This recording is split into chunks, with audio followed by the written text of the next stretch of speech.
صلو علی الحبیب صلی اللہ علیہ محمد صلی اللہ علیہ وآلہ وسلم۔ آج میں حضور صلی اللہ علیہ وسلم کی بارگاہ میں بہت ہی پیارا کلام عرض کرنے جا رہا ہوں،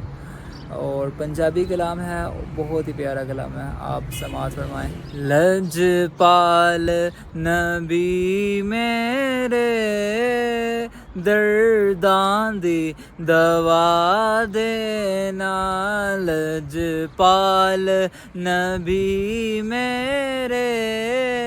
درداں دی دوا دینا، جد وقت نزاع آوے آقا، جد وقت نزاع آوے دامن دی ہوا دینا، لج پال نبی میرے درداں دی دوا دینا۔ میں نعت تیری پڑھنا، میں ذکر تیرا کرنا، آقا میں نعت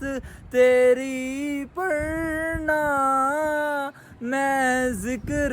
تیرا کرنا، اس ذکر دی برکت نال، اس ذکر دی برکت نال میری قبر وسا دینا، اس ذکر دی برکت نال میری قبر وسا دینا،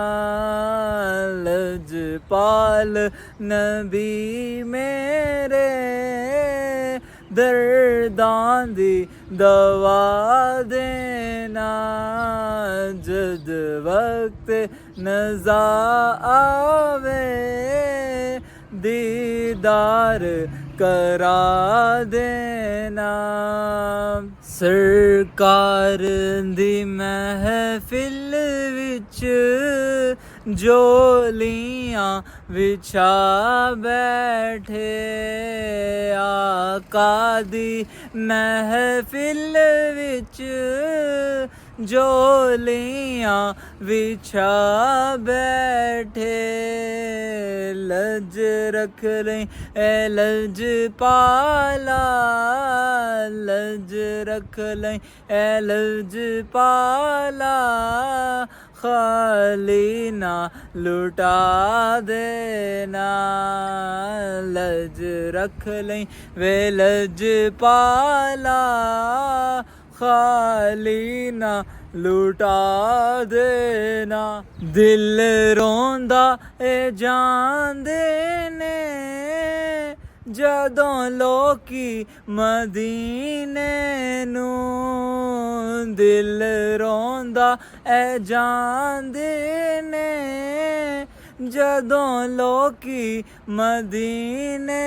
نوں، ہن سانو وی آقا دربار وکھا دینا، ہن سانو وی آقا دربار وکھا دینا،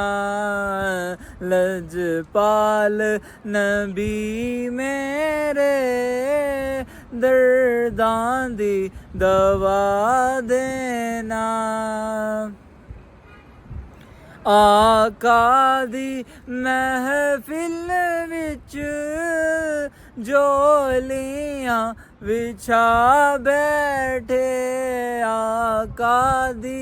محفل وچ جولیاں وچھا بیٹھے، لج رکھ لیں وے لج پالا، لج رکھ لیں وے لج پالا، خالی نہ لٹا دینا، لج پال نبی میرے ਦਰਦਾਂ ਦੀ ਦਵਾ ਦੇਣਾ ਜਦ ਵਕਤ ਨਜ਼ਾ ਆਵੇ ਦਾਮਨ ਦੀ ਹਵਾ ਦੇਣਾ ਆਸੀ ਦੀ ਤਮੰਨਾ ਰਹੇ ਜਾ ਕੇ ਮਦੀਨੇ ਵਿੱਚ ਆਸੀ ਦੀ ਤਮੰਨਾ ਰਹੇ ਜਾ ਕੇ ਮਦੀਨੇ ਵਿੱਚ ਭਾਵੇਂ ਤੈਬਾ ਦੇ ਕੁੱਤਿਆਂ ਦੇ ਭਾਵੇਂ ਤੈਬਾ ਦੇ ਕੁੱਤਿਆਂ ਦੇ ਪੈਰਾਂ 'ਚ ਬਿਠਾ ਦੇਣਾ ਭਾਵੇਂ ਤੈਬਾ ਦੇ ਕੁੱਤਿਆਂ ਦੇ ਪੈਰਾਂ 'ਚ ਬਿਠਾ ਦੇਣਾ ਲਜਪਾਲ ਨਬੀ ਮੇਰੇ ਦਰਦਾਂ ਦੀ ਦਵਾ ਦੇਣਾ ਜਦ ਵਕਤ ਨਜ਼ਾ ਆਵੇ ਆਕਾ ਜਦ ਵਕਤ ਨਜ਼ਾ ਆਵੇ ਦਾਮਨ ਦੀ ਹਵਾ ਦੇਣਾ